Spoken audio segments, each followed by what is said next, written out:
Ang aking anak na babae, noong siya ay 18 taong gulang at malapit nang makapagtapos ng high school ay nasa proseso ng pag-apply sa iba't ibang mga kolehiyo. Ang ilang mga paaralan ay tumatanggap lamang ng 5% ng mga nag-a-apply. Nangangahulugan ito, syempre, na 75% ng mga mag-aaral ay hindi tatanggapin. Madaling isipin. Bakit kailangan nating mag-apply sa mga paaralang iyon na halos imposible na tanggapin kapag isinasaalang-alang mo na ang bawat 9 sa 10 mga mag-aaral ay hindi tatanggapin?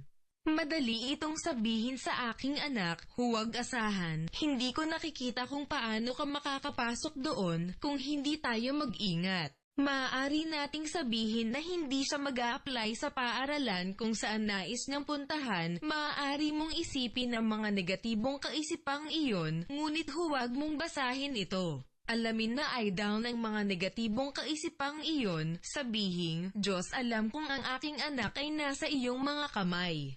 Alam kong pinili mo ang tamang kolehiyo para sa kanya at maaaring magkaroon ng 5% na pagkakataon para sa ilang mga paaralan na tanggapin kami, ngunit alam kong may Diyos 100% na pagkakataon na makapasok sa universidad na gusto mo sa kanya.